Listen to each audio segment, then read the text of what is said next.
Tem uma coisa que muitas vezes se pergunta é assim, por que homem é safado? Primeiro eu diria o seguinte, se safado significa que o homem procura ter muitas parceiras sexuais, mesmo tendo uma fixa no casamento, alguma coisa, se safado significa isso, então eu não acho que todo homem é safado, né? Tem muitos homens que não saem com outras mulheres quando são casados, apesar de que muita gente acha que todo homem faz isso.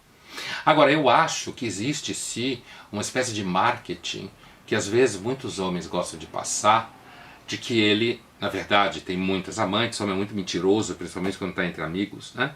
Então ele fica fingindo que ele pega um monte de mulher, quando na realidade ele não pega nenhuma, além da sua esposa, ou mesmo nenhuma mesmo que ele não tenha nenhuma namorada ou esposa, mas ele finge que é safado, porque tem uma coisa assim entre os homens, que é, entre alguns homens, que é a necessidade de projetar a imagem que ele come todas, né?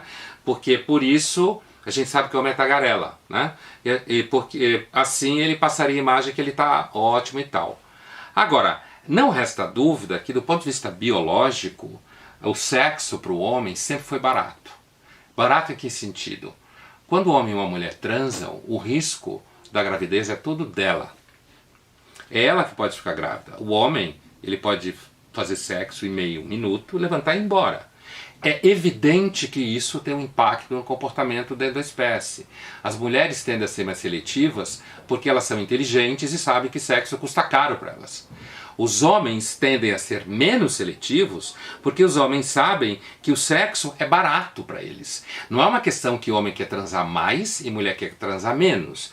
É uma questão que o sexo para a mulher custa mais caro biologicamente. Ela sabe que ela arca com todo o ônus do sexo, entendido como gravidez. Enquanto que o homem sabe que ele não arca com nenhum ônus do sexo. Ele não vai ficar grávido. Ele vai levantar e vai embora.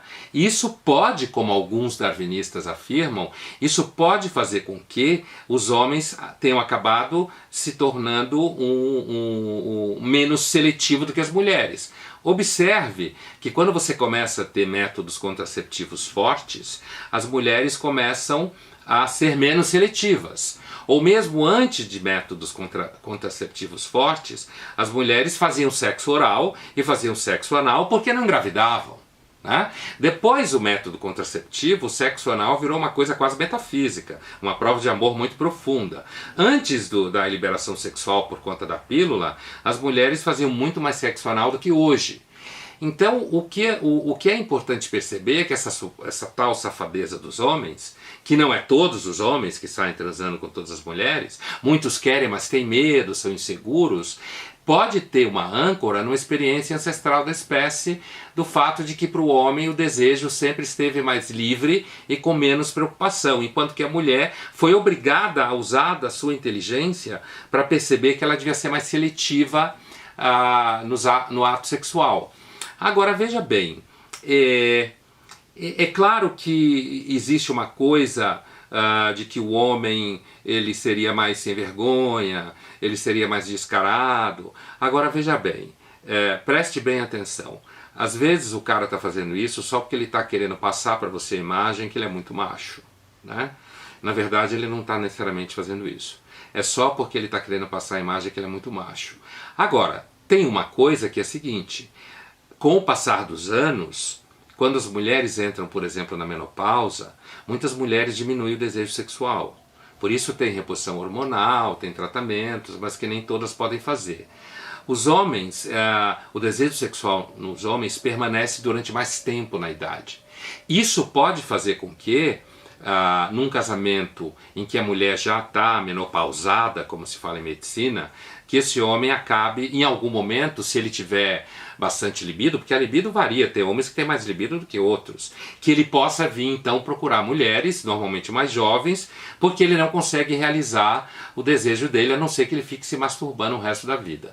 Se ele tiver desejo, ele for meio medroso ou mais fiel, ele poderá ficar só na masturbação e não procurar outras parceiras. Então, o que eu acho é o seguinte, é que o tema do sexo, ele está sempre sobre forte repressão sexual, né? Forte repressão por razões sociais. A gente deve ter se matado muito no passado, os homens, gênero, não espécie, por causa das mulheres, né? A gente deve ter se matado muito. E como até hoje alguns se matam. Portanto, é um tema muito sério. Agora, a máxima, todo homem é safado, não é verdade. É uma máxima que às vezes serve a homens inseguros, para passar a imagem de que ele é o máximo. Agora, no caso de homens que são mais safados por uma questão de temperamento, de repente ele joga um papo darwinista em cima da parceira para ver se colhe e diz: ó, meu avô, leva em conta, o darwinismo já provou isso e aquilo outro. Mas no final das contas, se esconder atrás de Darwin para pegar outra mulher, isso é bem safado.